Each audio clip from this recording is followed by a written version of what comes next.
Olá, estamos dando início a mais um Cidadania. Eu vou entrevistar Carmela Gruni, ela é editora do jornal Estado de Direito.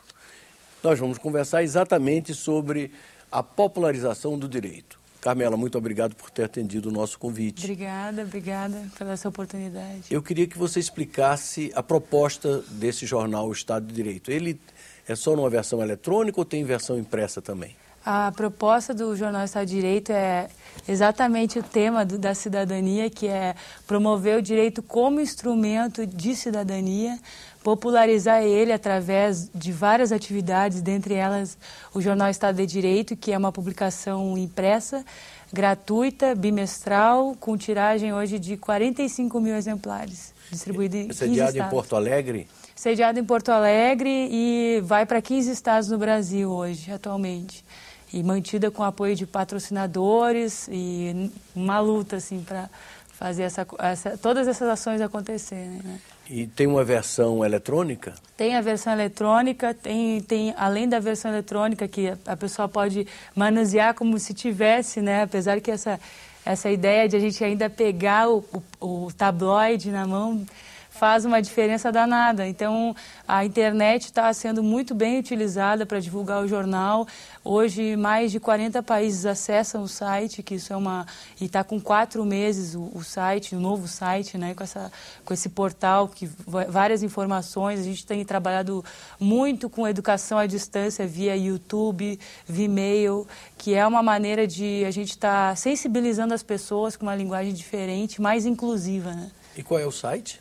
Estado de Direito, né? www.estadodedireito.com.br. Então... Carmela, no que difere o Estado de Direito das outras publicações especializadas que nós temos no Brasil? Bem, Armando, difere já na sua linguagem, né? Eu trouxe aqui, pedi para mostrar para vocês, no visual mesmo, e também no conteúdo que os professores abordam, que é assim, cuidadosamente assim, orientado o professor para que ele cuide a linguagem que ele vai estar abordando, que esses temas, que eles consigam mostrar o direito no cotidiano das pessoas, para que não seja um discurso distante da realidade, né? E não usando tanto a técnica, a linguagem jurídica, a hermenêutica jurídica, que às vezes acaba fazendo com que as pessoas dizem, não, deixa para o meu advogado. Quanto que, na verdade, qualquer pessoa hoje precisa estar conhecendo, por exemplo, trabalhando na questão da pós-graduação, estrito senso, daí a gente colocou uma foto de um senhor ainda na era da datilografia. Enfim, eu acho que a importância de a gente trabalhar uma linguagem diferente em termos de produção científica de artigo e de imagem, porque hoje a gente fala, se a gente não trabalha em uma imagem, se a gente fizer o poder da mulher brasileira e colocar uma imagem mais apelativa para a sensualidade da mulher, pode dar uma impressão. Ou se eu trabalhar aquela imagem, botar uma mulher que seja uma campesina, vai dar outra impressão. Então, eu acho que a gente tem que trabalhar com essa sensibilização do olhar e a própria humanização do direito, né? Porque o que acontece hoje? As pessoas não têm interesse em procurar e conhecer o direito, justamente porque a gente tem uma história que não é recente, que foi assim, a gente foi ensinado a ter aquela formalidade, a usar o terno e gravata, né? Mas será que essa realidade é a realidade dos cidadãos em geral? Então, eu falo assim que teve uma palestra que eu dei, que eu botei um espelho do lado e eu perguntava para a plateia, a sociedade reconhece aquilo que é produzido pelo legislador? Porque se reconhecesse, ela seria mais ativa, seria mais atuante, a cidadania da pessoa ela seria mais bem utilizada, né? Então, eu acho que... E quem escreve no jornal? Escrevem juristas e professores filósofos, Vili Santiago Guerra Filho, a chefe da Suprema Corte do Canadá, Beverly, já escreveu, o presidente da Ucrânia já escreveu, enfim, várias pessoas, gaúchos, paulistas, baianos. Então, são várias pessoas que estão colaborando para que esse direito que a gente quer ver e sensibilizar as pessoas aconteça, né? Eu estou repetindo bastante aqui, sensibilizar as pessoas. Porque acho que a grande dificuldade hoje, e que o meu desafio, né, como profissional, é fazer com que realmente esse instrumento seja um instrumento de protagonismo social, saia daquela ideia de paternalismo, né, de que as pessoas não têm capacidade para se desenvolver e, principalmente, buscar no judiciário uma solução pela intervenção de um juiz, né? Eu não consigo me relacionar, não consigo melhorar a minha relação, resolver conflitos sem depender do juiz. Não, vamos procurar o judiciário. Um exemplo simples, né? Eu estou respondendo o processo de paternidade e daí ele já está com uma segunda mulher lá, né? Está em outro casamento. Daí ele diz assim para a segunda esposa: não, eu não sou o pai daquela criança, é o juiz que está dizendo. Então, assim, quer dizer, a pessoa tem transferido a responsabilidade na mão de um terceiro que não está assumindo o que deveria ser, né? Então, lógico, esse problema que é um problema mesmo de a gente popularizar o direito hoje, ele reflete em como as pessoas estão lidando com seus valores, com a maneira de pôr em prática o direito no seu cotidiano, né? Porque tudo é direito, né? Que tipo de evento vocês promovem em busca da popularização do direito? Agora, assim, já tem um projeto bem longo que se chama Desmitificando o Direito, que é essa ideia de trabalhar o mito, né, retirar o mito que se tem no direito. Então, a gente esclarece numa linguagem inclusiva dentro das várias livrarias da Rede Saraiva. Tem um projeto também, que isso é mensal, gratuito. Todas as atividades são gratuitas. Outro projeto é o Papo Jurídico, que acontece dentro do Shopping Praia de Belas Shopping, que é... Em Porto Alegre. Porto Alegre, dentro de um shopping, então tem as escadas rolantes, tem todo um movimento de pessoas que não estão, assim, muitas vezes não estão esperando encontrar um evento jurídico num palco. E a proposta é essa, é ir ao encontro dessas pessoas, chamar a atenção, ir lá com o microfone: boa tarde, pessoal, a gente está aqui, vamos conversar sobre o direito. Teve recentemente o painel sobre a efetivação do direito à saúde, diálogos entre a sociedade e o Estado. Daí nós chamamos o secretário adjunto de saúde, o desembargador responsável pelos processos e uma defensora do núcleo de prática. Então, colocamos as 3 pontas diferentes, né, do judiciário que trabalham com direito para estar abordando a situação. Então, representando o Estado, ele falou: a condição do Estado é essa, está difícil. Daí a defensora foi falar: está faltando leite. E o desembargador... O público de vocês, principalmente, é formado por jovens? É bem variado, assim, isso é uma coisa que eu acredito que é muito positiva, foi desde adolescente até idosos. Então é uma grande satisfação que tem esse público diferente, né, diverso. E também tem mais um projeto que é o Samba no Pé e Direito na Cabeça, que está indo para a 3ª edição.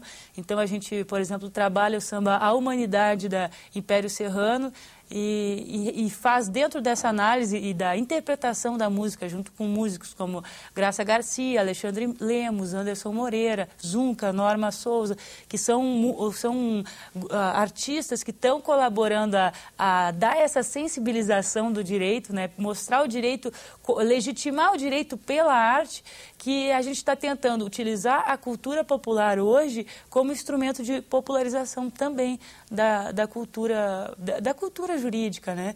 E vai sair aqui em Brasília, ainda esse ano, é previsto a 2ª edição do Encontro Internacional Estado de Direito, que foi um evento, a primeira edição reuniu mais de 1.300 pessoas, 37 painéis entre oficinas, cinema, núcleo de prática jurídica, enfim, uma série de atividades, todas elas gratuitas, e que fica já, assim, os telespectadores, aí, o pessoal que está assistindo, o convite para estar acompanhando, né, no site estadodedireito.com.br essas atividades que pode daqui a pouco estar ocorrendo na sua cidade aí, né? Então, São Paulo recebe atividade atualmente, Porto Alegre recebe atividade, a gente está iniciando um trabalho dentro do Presídio Central de Porto Alegre, ainda uma sementinha, né, de estar utilizando essas plataformas de expressão que é o grafite, o samba, o funk, o movimento hip hop, para dar uma plataforma de cidadania, né? Porque muitas vezes essas manifestações culturais não são vistas como elementos da identidade democrática brasileira, né? Então, assim, como é que está a participação popular no Brasil? Lógico, os mecanismos hoje padrão de participação popular não são utilizados como deveriam. Mas será que o direito reconhece esses elementos? Né? Então, eu acho que... E, Carmela, você que é uma jovem advogada, além de jornalista, e que está desempenhando esse trabalho que está nesse front aí, nessa fronteira aí junto à sociedade, que julgamento você faz do Poder Judiciário brasileiro?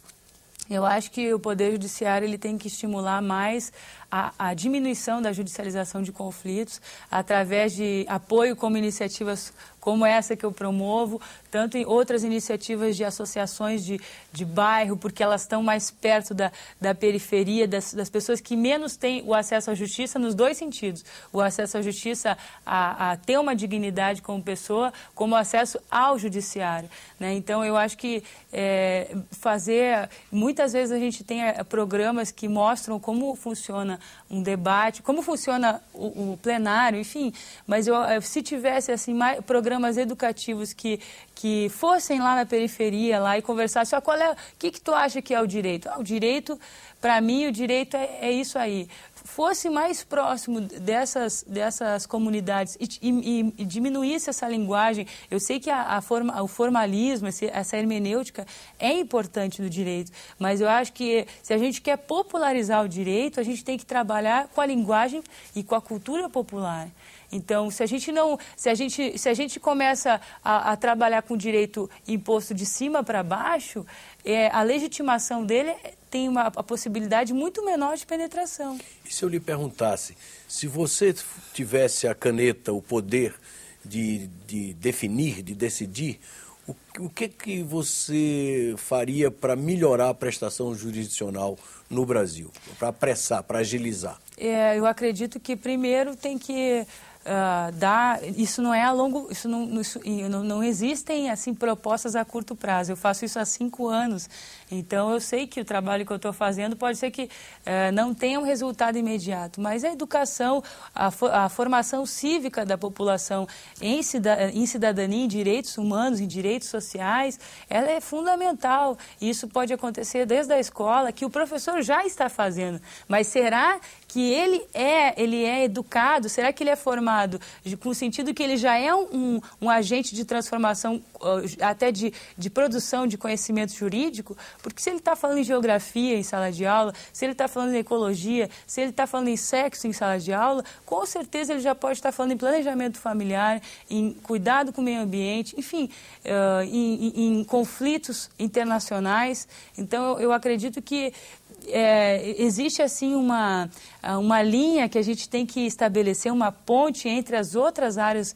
do conhecimento e assim retirar as vaidades que se tem, né, de que não, esse congresso é só de direito econômico, é só de economistas ou de ecologistas e nós não vamos convidar um professor de direito para falar. Então, as comunicações, né, a transdisciplinariedade deve acontecer.